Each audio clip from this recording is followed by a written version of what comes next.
అదరగొట్టే కారం రంగు రుచి ఆచి కారం పొడి. గుంటూరు జిల్లాని కలరా వణికిస్తోంది. లేటెస్ట్ గా మరో 7 కలరా కేసులు నమోదయ్యాయి. గుంటూరు నగరంలో ఇప్పటికే 3కి కలరా సోకింది.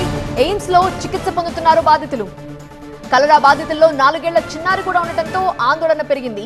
మొత్తం 10 కేసులు ఇప్పటివరకు నమోదైనట్లుగా తెలుస్తోంది. అధికారులు అప్రమత్తమయ్యారు. హై రిస్క్ ప్రాంతాల్లో 7 వైద్య శిబిరాలను ఏర్పాటు చేశారు. 50 సర్వైలెన్స్ బృందాలను కూడా ఏర్పాటు చేసి ఇంటింటి సర్వే నిర్వహిస్తున్నారు అధికారులు. గుంటూరు, కృష్ణా జిల్లాల్లోని వివిధ ప్రాంతాల ప్రజలకు కలరా సోకినట్లుగా గుర్తించారు. కలరా సోకి ఎయిమ్స్ లో చికిత్స పొందుతున్న వారంతా 40 ఏళ్ల లోపు వయసున్న వాళ్లే అని తెలుస్తోంది.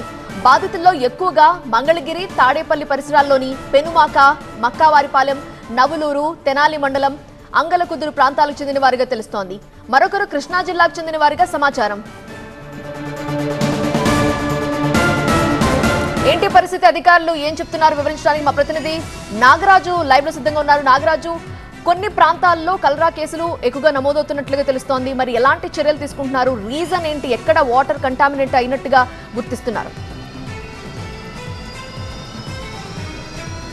గుంటూరు నగరంలో మొదట 3 కలరా కేసులు నమోదయ్యాయి. దీంతో అధికారులంతా అప్రమత్తమయ్యి గుంటూరులోని 7 జోన్స్గా, రెడ్ జోన్స్గా గుర్తించి ఆ 7 జోన్స్లో కూడా ఇప్పటికే వైద్య శిబిరాలను ఏర్పాటు చేసి అక్కడ ఉన్న వారందరికీ కూడా ఇంటింటికి తిరిగి సర్వే చేస్తున్న నేపథ్యం కనిపిస్తుంది. ఈ నేపథ్యంలోనే ఒక్కసారిగా ఎయిమ్స్కి వివిధ ప్రాంతాల నుంచి మరో 7 కలరా కేసులు రావడంతో కూడా ఆందోళన మొదలైంది. వివిధ ప్రాంతాల నుంచి అంటే పొన్నూరు మండలం ఇటికెంపాడు నుంచి ఒక కేసు, అదేవిధంగా తాడేపల్లి మండలంలోని ప్రకాష్ నగర్ కావచ్చు, పెనమాక కావచ్చు, జగజ్జీవనరామ్ కాలనీ నుంచి 3 కేసులు కూడా ఎయిమ్స్కి వచ్చాయి. ఎయిమ్స్లో ఇప్పటి వరకు జాయిన్ అయిన వాళ్ళలో 7గురికి కలరా ఉన్నట్టుగా కూడా వైద్యులు గుర్తించడం జరిగింది. ఈ నేపథ్యంలోనే గుంటూరు నగరంతో పాటు గుంటూరు జిల్లాలోని వివిధ ప్రాంతాల నుంచి కూడా కేసులు నమోదు కావడంతో అసలు ఎందుకు కలరా విజృంభిస్తుంది, డయేరియా కేసులు ఒకవైపు వస్తుంటే కలరా కేసులు కూడా నమోదు కావడంతో కూడా వైద్యాధికారులు కూడా తెలియని ఒక ఆందోళన అయితే నెలకొంది. మరొక వైపు స్థానికుల్లో ఎప్పటికప్పుడు ముఖ్యంగా వ్యక్తిగతమైన శుభ్రత పాటిస్తూ కాచి చల్లార్చిన నీటిని తాగాలంటూ అవగాహన కల్పించేందుకు కూడా చాలా పెద్ద ఎత్తున వైద్య బృందాలన్నీ కూడా ప్రయత్నిస్తున్న నేపథ్యం కనిపిస్తూ ఉంది.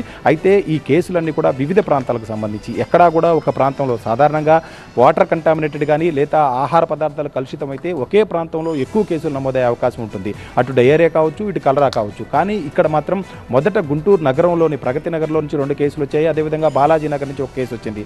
ఆ తర్వాత తెనాలి మండలం అంగళకుదురుకు సంబంధించిన ఒక సాఫ్ట్వేర్ ఇంజనీర్ కూడా కలరా రావడంతోనే మణిపాల్ హాస్పిటల్లో చికిత్స పొంది ఆమె డిశ్చార్జ్ అవ్వడం జరిగింది.